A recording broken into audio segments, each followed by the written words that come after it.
biasa beringas. Tapi senang antusiasnya juga gue bisa lihat dari beberapa hampir 20 orang yang DM gue di Instagram gitu mengeluhkan kisah cinta yang katanya nyebelin gitu. Jangan berantem mulu dong bang gitu ya. Terbawa lah, tipikal mama sinetron lah yang ganti generasi ke penonton video yang terbawa sama ceritanya soal cinta Tungstarla dan dibawa sampai ke dunia nyata terus sampai nge-DM gue gitu. Padahal kan gue nggak ada intervensi apa-apa ya masalah skripnya, tapi menurut gue itu sesuatu yang keren. Tapi respon kayak gitu gimana? Itu gue sih nggak heran ya, karena tipikal ibu-ibu yang di rumah juga begitu. Nyokap gue juga kalau nonton sinetron juga begitu, asal sendiri, senang sendiri. Jadi itu menurut gue salah satu kehebatan dari storytelling dan series yang bikin orang terbawa, misalnya masuk ke dalam ceritanya ikut terhanyut. Jadi udah nonton langsung dong? Gimana melihatnya?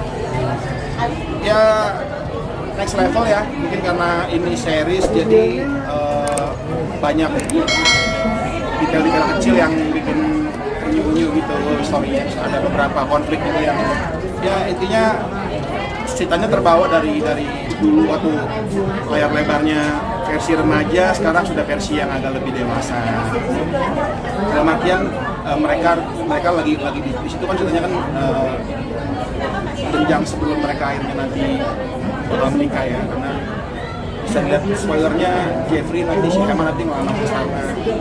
Jadi menurut gua nggak mau spoiler ya, happy ending apa enggak, gua nontonnya sendiri. Tapi nyangka nggak sih bang, dari lagu yang abang buat sekarang jadi udah dari film ke film series buat itu?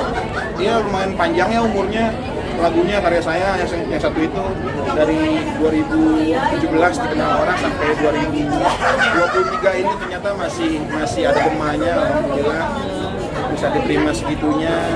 Masih banyak orang yang antusias sama story-nya di balik lagunya. Bang juga sempat rilis lagu juga nih? Iya.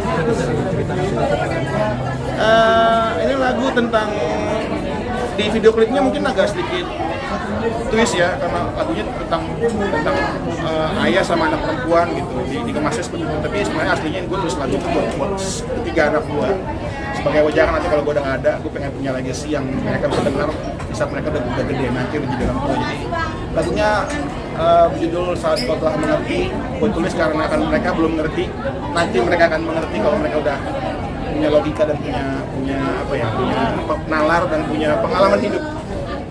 Ini udah sejak lama dibuat apa baru-baru kemarin dibuatnya? Kalau visi dan story-nya sih itu di kepala gue udah 2 tahun ya. Cuman untuk dituangin ke dunia nyata di atas kertas gue tulis itu baru kemarin ya, waktu itu tahun kemarin ya. Bulan apa sih itu? Gua nggak awal tahun lah. Bukan ke Bogor mau nulis lagu itu apa? Bulan apaan? Kebetulan manajer saya nulis emang dikhususkan waktu itu kita ada songwriting. Gue biasa sekarang semenjak ada beberapa proyek sama Budi yang kemarin juga, yang sama Kathleen juga, gue akhirnya ngebiasain diri untuk bikin songwriting camp. Jadi gue nyewa satu villa atau satu tempat di situ yang memang gue ajak musisi-musisi yang biasa aja sama bareng sama gue di show atau band kirim gue ajak sana untuk tulis lagu bareng. Jadi itu ditulis di momen itu. Lagu yang udah kan spesifik ada kata Starlanya nih. Apakah di nextnya juga akan bawa nama anak muda lain? Kayaknya enggak deh. Nama itu kan gue tulis di lagu kan dalam sebagai bentuk doa ya, kan namanya juga bagus banget. Kalau bikin anak gue yang kedua dan ketiga dimasukin bikin lagu, kayaknya enggak lah, anak-anak laki-laki juga gitu. Gue nggak mau targetin terlalu menye-menye gitu. Kalau yang perempuan kan memang harapan gue kan dia juga kedepannya jadi seniman juga ya, namanya memang bakat seni juga kelihatan. Gue pengen dia juga jadi orang yang peka gitu nanti kedepannya, karena banyak karya yang tercipta atas inspirasi dari dia, dari ibunya, dari adik-adiknya. Gue harap juga nanti kedepannya dia juga jadi seniman yang peka yang bisa berkarya lewat orang-orang sekitar yang disayangin sih. Next, ke depan proyeknya apa lagi nanti Tony ingin mencapai? Belum tahu mas, ini masih awal tahun, masih bulan Januari, mungkin akhir bulan ini bakal meeting untuk proyek kedepannya bakal ada apa lagi. Karena ini proyek pertama dari label juga, single gue yang baru, project pertama tahun ini dari label gue. Mungkin kedepannya bakal banyak project juga dari sama Kathleen karena satu manajemen, sama Budi juga, sama Raybong juga mungkin bakalan ada project, cuma kita lihat ke depannya bakalan ada dari itu. Bang, mungkin pola asuh dari lo sendiri buat anak-anak gimana sih? Pola asuh standar lah, gue masih menggunakan gaya old school ya, gaya lama. Cara ngedidiknya secara verbal sedikit tegas, bukan abusive ya, tapi tegas. Terus selalu explain karena anak gue yang pertama si Starla sudah masuk umur 7 mau ke 8 tahun, jadi otak kanannya sudah mulai berkembang, jadi dia harus menjelaskan sesuatu sama dia harus dengan konkret karena nalarnya baru mulai kebentuk. Kalau yang dua masih otak kiri dan berkhayal-khayal, jadi masih diiming-iming mainan dinosaurus gitu-gitu ya, karena masih imajinasi.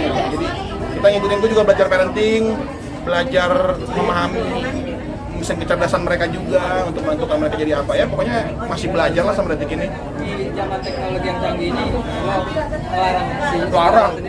Larang banget, larang. Kita batasin, kita jagain, kita larang karena itu termasuk teknologi. Gue bisa ngeliat dari anak gue tiga-tiganya siapa yang bakal paling gampang kena bad influence, jadi gue kontrol semua.